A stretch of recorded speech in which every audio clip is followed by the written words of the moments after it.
কিন্তু বিএম সিরাজুল ইসলাম সেটা করেছে, যেহেতু আপনাকে আটক করা হয়েছে কেন? আটক করা হয়েছে কেন? আপনি কেন এখানে আসলেন? আমি আসছি আমার ফ্যামিলির সাথে, ওরা ওই আসছে একটু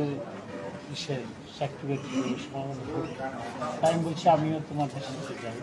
আপনার বিরুদ্ধে কোনো ইয়ে আছে, মামলা আছে? আমার বিরুদ্ধে আমি নিজে জানছি, আমার বিরুদ্ধে একটা মামলা এন্ট্রি হয়েছে।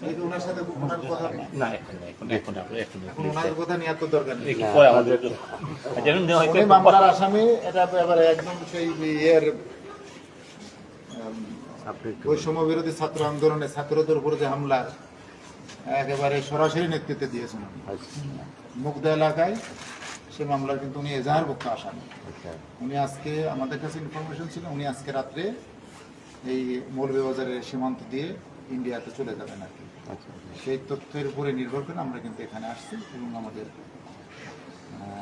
আভিযানিক দল ওনার অবস্থান শনাক্ত করে এবং আমরা তাকে অ্যারেস্ট করছি।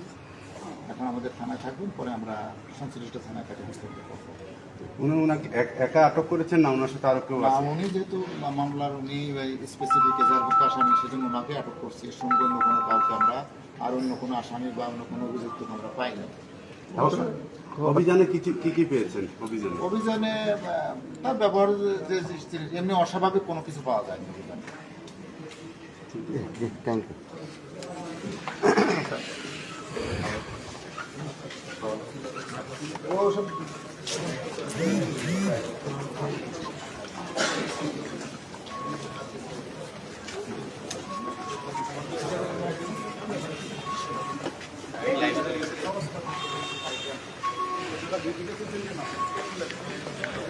দর্শক, যে যেখান থেকে আমাদের সাথে যুক্ত হয়েছেন সবাইকে অভিনন্দন। আপনারা দেখতে পাচ্ছেন আমরা হোটেল প্যারাগনে আছি। সেখান থেকে আওয়ামী লীগ সরকারের অধীনে যে কাউন্সিলর কমিশনার ছিলেন বৈষম্য বিরোধী ছাত্র আন্দোলনে, যিনি ছাত্রদের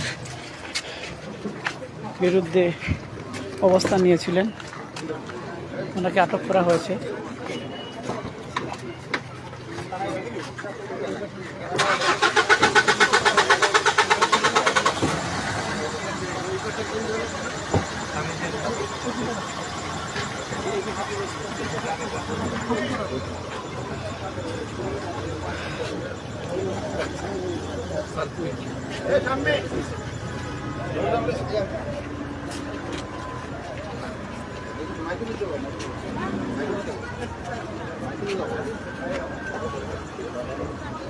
হোটেল প্যারাগন থেকে ওনাকে আটক করা হয়েছে।